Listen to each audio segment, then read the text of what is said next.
Let me tell you something. A driver don't pick the car. Car pick the driver. It's a mystical bond between man and machine. It's a mystical bond between man. What's up, you beautiful collectors and Transformer fans? Once again, it's the one and only Optibotimus coming at you with another video review. And on today's episode, thanks to all of the absolutely incredible contributions from my Optibotimus Plus channel members, we're going to be taking a look at the new Transformers Studio Series Core Class Shockwave, as he appeared in the Transformers Bumblebee film. And once again, for full disclosure, this figure was purchased from an overseas seller.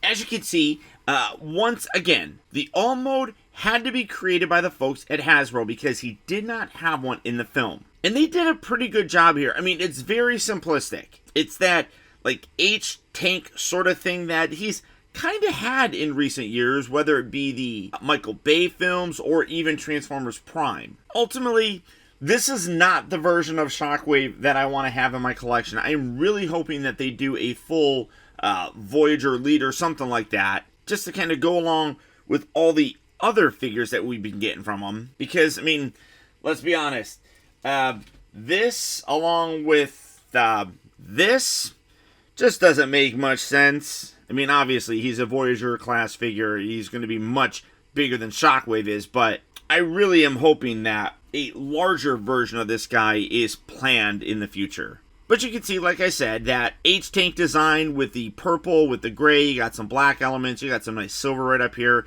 There are no tires on him, specifically. You have the tank treads, but it doesn't do anything, so it just kind of scrapes around on the ground, not really doing much of anything. But it's cool looking. I mean, tiny.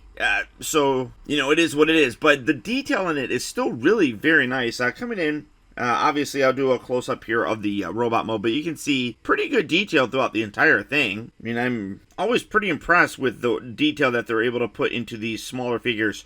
One of the things that is kind of ugly about him, obviously you like have his chest right here, these are going to be his legs, you have his cannon, and then there's his head. It's just right there. So it does kind of stink, but you know, again, what are you going to do? I mean, they had to create some kind of a mode for him, and I guess this is it. To transform him, you're just really going to kind of separate that, tabs in along the side right there, and then this, well, let's take this, just kind of wiggle this, and pull this, and we'll pull his arm off. Don't do that. No, well, I'll worry about that in a second. This gets in there really tight. There we go. Just pull that out. Oh, no. Well, the whole darn thing just dislodged. So, wiggle that out. There we go. There we go. And then just put that right back there. Shh, let's pretend you didn't even see that. There we are. Okay. And then you're going to take this. You're going to fold this all the way down. There's a very strong ratchet joint right there. And then that's going to be his cannon. Let's put his arm back on there because that was not supposed to. Well, let's see. Bring this up. There, I'll do that in a sec. Come on, detach this, and then this is going to fold forward. And then hinge this whole thing up like that, and this is going to come up and collapse and lock into place. Rotate his head around, put his arm back on, right there, and then take these legs. You're going to bring these down like that, bring out the feet, straighten out his arms, and then literally just rotate these around where the fists are going to be facing forward, and then take this guy, and then you have him hold his cannon like that.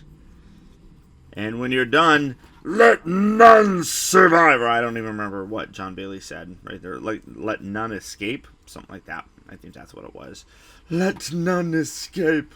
That's a bad impression. But when you're done, there you have Shockwave in his robot mode.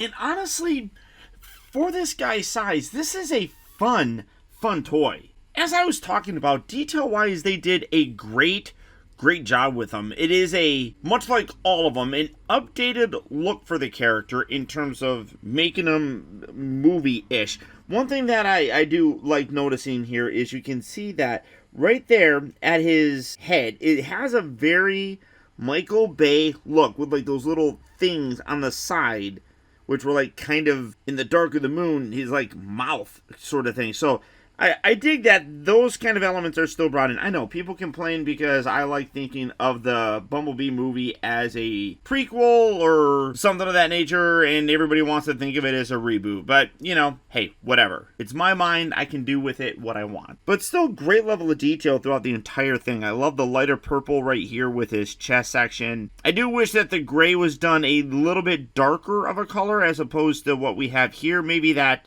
gunmetal that does kind of make up some of the other parts, but it still is really cool nonetheless. Paint applications are terrific. Articulation on the guy is fantastic. You do have a swivel here for the head itself, ball joint for the shoulders. You do actually have 2 elbow joints, which is nice, so you can get a good range of motion. Or no, I'm sorry, one elbow joint, but you do have a rotation at the upper part and then another one at the lower part, so you get 2 points of articulation there, kind of for the swivel, which is really nice. He doesn't rotate.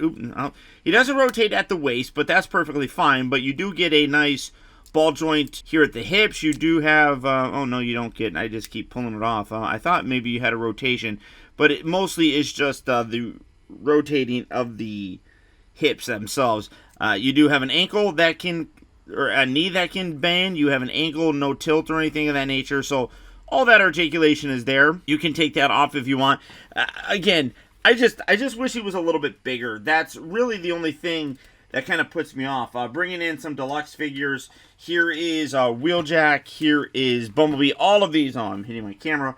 All of these vastly oversize what Shockwave here has. So, I mean, obviously it's not going to fit. And then bringing in the other guy that John Bailey voiced, here we have Soundwave. You can see that he's clearly way too small, but he's still a really good figure nonetheless. And if this is what they're able to do with that smaller scale, I certainly think that a larger scale version of him would be absolutely feasible. I mean, it's very simple, but it works very, very nicely. Now, transformation back, we're going to remove the gun. Take this section here, you're going to bring that forward like that, where that handle is going to kind of be on an angle. Take his head, rotate that around. Now, there's a little bit of fiddliness to this guy to try to get everything lined up. So we're going to separate this and then bring this all the way down. This is going to come all the way down to this section. Take these, get this rotated around, and then you can kind of see, if I can get it in here decently, rotate that around, and then you're going to have a little tab right here that's going to lock into place there. It literally just kind of sits there. It doesn't lock in all that well, but that's what you do. And then rotate that around, hinge that back. And then this is going to kind of be a little bit on an angle like that. And take this whole section, again, we're going to bring this around, and this whole piece right here folds up, and we'll actually tab into place. Kind of bring that back down and around like so. These legs here are going to split and then hinge back. And then this part does get a little bit tricky as well. There's a little hook piece on the inside here that locks things into place. Let's bring this down. That's going to lock into place. Then on the inside here, again, it's kind of tricky to show. There's a little tab that's going to lock into a hole right there. That sits right there. Do that on this side as well. That's going to sit right there. I didn't have that in there, right? So lock that down. Fold the feet like so. Kind of straighten that out. Make sure you push that all the way down. That'll lock into place. And then, like I was saying, these little bits right here, it's kind of a pain in the butt. You got, like, let me rotate this around. This little piece that sticks out, it's going to lock in here on the side, but it doesn't really do it. Just kind of rests there, so it kind of creates a flush point. So again, do that on this side right there. And then, well, actually, I didn't even have that in the right spot. I'm sorry. It's along the side. Lock that down and in. Down and in. That way, this is all kind of lined up. But like I said, it doesn't really sit all that well right there. So it is a little bit of an annoyance with it. Yeah, you're just kind of fiddling with it at this point in time. So it sits in there, and you don't want to move it around too much because it will dislodge it. So you have that, you have that. I don't like it. It's not that good. Put that there. And then you're going to take this, and this part does get a little bit tricky. You got a hole on the back of his head, and then you take this and you just kind of push this in there. There we go. Get that. There we go.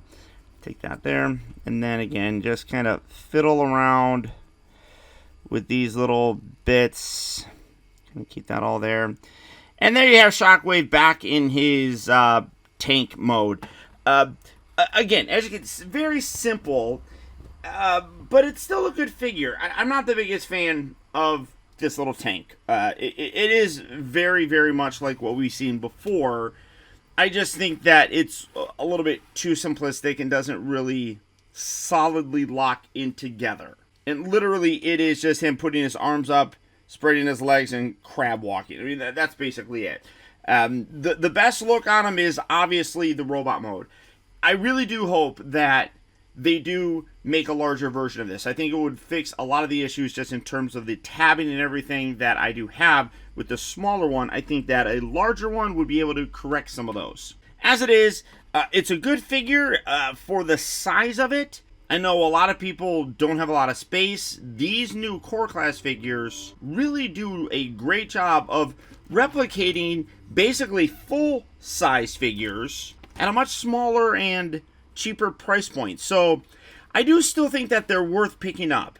Ultimately, for my collection, he's not going to stay there. This is not the Shockwave that I want to have in my display. So I am crossing my fingers that we do get a full-scale one in the future. But he's still a good stand-in for the time being. So as I said before, this figure was purchased from an overseas seller. If you're going to be looking to add this guy to your collection, he will be hitting various retail locations fairly soon. Or as always, you can do the real simple thing and go online to places like Big Bad Toy Store or Amazon. For both of those places, I'll put links right down there in the video description, where you can head on over there and check out availability on him, as well as the rest of the wide range of Transformer figures. But beyond that, guys, that's about it. And finally, please remember that the real trouble with the world is that too many people grow up. Again, thank you for watching and taking the time to be a kid.